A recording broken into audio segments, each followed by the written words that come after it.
Hello and welcome to SEO is Not That Hard. I'm your host, Ed Dawson, the founder of keywordspeopleuse.com, the place to find and organise the questions people ask online. I'm an SEO, developer, affiliate marketer and entrepreneur. I've been building and monetising websites for over 20 years and I've bought and sold a few along the way. I'm here to share with you the SEO knowledge, hints and tips I've built up over the years.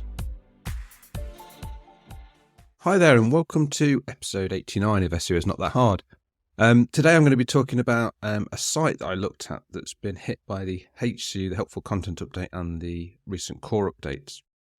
The founder of this site is called Nate Take, and he's been making lots of posts on Twitter, sort of being quite open and public about the effects the Helpful Content Update back in September and the recent Core update have had on his traffic to their site from Google. Now their site is called travellemming.com. And, as far as I can see, and as far as Nate is saying to people, this is all human written content. It's a travel site. It's got writers who are all generally locally based people, and they writing from their personal experience, using their own photography, all their own words, all the kind of, writing as they believe for their for real people with real content. So they're not a sort of spam farm or an AI farm. And they seem very genuine in what they're doing. And, Nate's been very genuine with how this has affected him and his site and his writers on Twitter. And I've been looking at the site on and off for the past couple of weeks since it came across.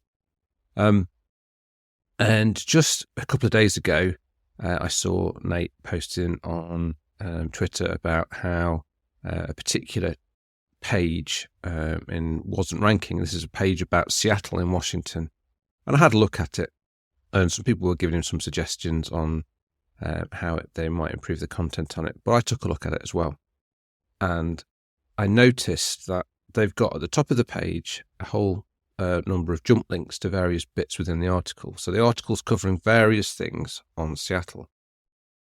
So this one page was, as I say, covering quite a number of things. So it was covering things to do in Seattle, sites and attractions in Seattle, outdoors attractions in Seattle, free and cheap attractions in Seattle, cool and unusual attractions in Seattle, rainy day attractions in Seattle, food and drink in Seattle, and FAQ on just general, things to do in Seattle. Each one of those was like a jump link in the top of their page. Now, I thought that looks like a lot of content here. I actually sort of cut the content out of the page, stuck it in a Word document and did a word count, and it's almost 9,000 words. So that's a very long page by anyone's stretch. I then thought, right, let's have a look at what kind of keywords and questions people are going to be asking around all these different categories they've asked. So I put it into keywords people use and created about 7 or 8 different people also ask searches based on those jump links to the various parts of the page. And that got me about 240 odd different questions that people could ask about that. And I then clustered those keywords using the search clustering functionality on keywords people use to find out how many URLs and what URLs are ranking for each one of those and how Google was clustering all those keywords together. Because obviously this one page is trying to hit all sort of 250 plus questions, plus God knows how many other keywords. To me, it just felt like, is there just too much going on this one page? And that I know that Google says it wants content to be helpful for people. And in lots of cases, like I mentioned the other week, some people are doing too little on a page. And I was saying they need to bring more together in single pages. But I think this is the opposite end of the spectrum, where you could take that too far and there's too much on one page to really be concise on anything. And Google is thinking this is too unhelpful because there's too much content on here for people to find what they actually want. And when the clustering process ran, it actually split out all those sort of questions that were relevant to that page into 45 different clusters. So that's essentially that could be up to 45 different pages would be ideal to rank for all that content. You could, so that's really going in the complete opposite direction. You're splitting it into lots and lots of pages. Some of these clusters were obviously bigger than others. But to me, it just looked like there was too much on, they're trying too much on a single page. And if you looked at the actual crawl data, the sites that actually were ranking for all these keywords, and obviously we've got Reddit and Quora at the very top, both of which were ranking for 166 of those 240 keywords and 143 in the case of Quora. So, 2/3 or more of those keywords they're ranking for. But they're ranking over 110 different URLs each. So Reddit ranks for 166 of the keywords over 110 unique URLs. And Quora ranks for 143 of those keywords over 107. So you can see how that Google's not trying to rank just one page for all this content. It's actually splitting it out amongst a whole bunch of different pages. And the next one down, the third one down, TripAdvisor, which is probably a good result for this. They were ranking for 98 of those keywords over 59 pages. And then the Seattle Times, which you probably expect would rank for some of these things, they've got 68 keywords they're ranking for over 48 pages. Now, Travel Lemming themselves do actually rank for some of the keywords. I just need to find it on here. So bear with me a second. Travel Lemming, here we go. They rank for 15 keywords over 6 URLs, but these are different pages than the one that Nate had mentioned in his thread on Twitter. So, and these pages that were ranking were ones that were more specific around certain things. So one is, for example, was a Seattle food page. So that was ranking for keywords, a couple of keywords around food, and it was a page just about food.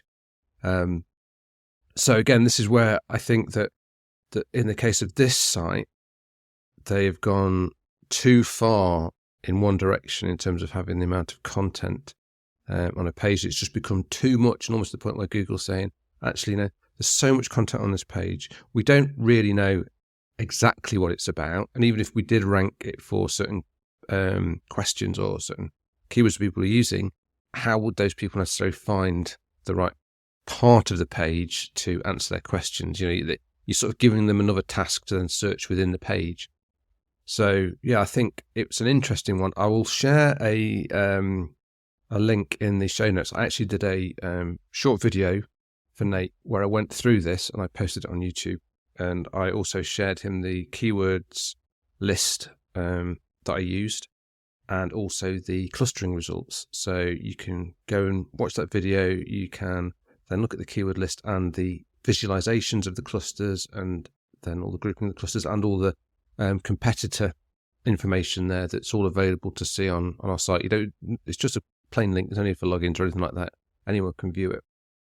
But I'd say it's worth a look because it's an interesting take on why this one particular site has been hit, because I say they're still ranking for some things around these keywords on other pages in the top 10. So they're not, although their traffic has diminished hugely, there are still bits of their site that still seem to be ranking, but not these big, huge guides that they created. So maybe their situation is they need to look at how they structure guides. I would also, having done some further research, they've got lots of other pages on Seattle, which are again these big long pages. The interlinking between them seems weak in places, and it might just be that they need to sort of reevaluate the structure of their content, how much they're trying to rank, how much content they're trying to get on each page, and just maybe have a bit more of a logical architecture where it's more tightly focused on each individual topic that they're trying to aim for, rather than these guides that seem to look like they could potentially be cannibalizing each other as well as having too much content on each one. But I just thought I'd share this on the podcast because I find that an interesting exercise, and I think there are some things to learn from it. And I say, if anyone's got similar issues with a helpful content update, a core update they've been hit, and they'd like me to take a look at any of these, just drop me a message. Details in the show notes on how to get a hold of me, and I'd be very interested to have a look. Before I go, I just wanted to let you know that if you'd like a personal demo of our tools that Keywords People use, that you can book a free, no obligation, one-on-one video call with me, where I show you how we can help you level up your content by finding and answering the questions your audience actually have. You can also ask me any SEO questions you have. You just need to go to keywordspeopleuse.com/demo, where you can pick a time and date that suits you for us to catch up. Once again, that's keywordspeopleuse.com/demo, and you can also find that link in the show notes of today's episode. Hope to chat with you soon.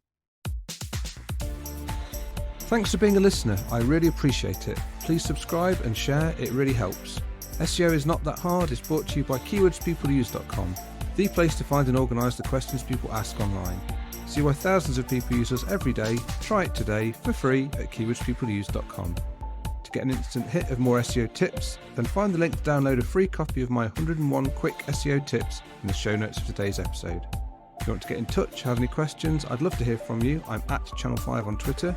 You can email me at podcast@keywordspeopleuse.com. Bye for now, and see you in the next episode of SEO is Not That Hard.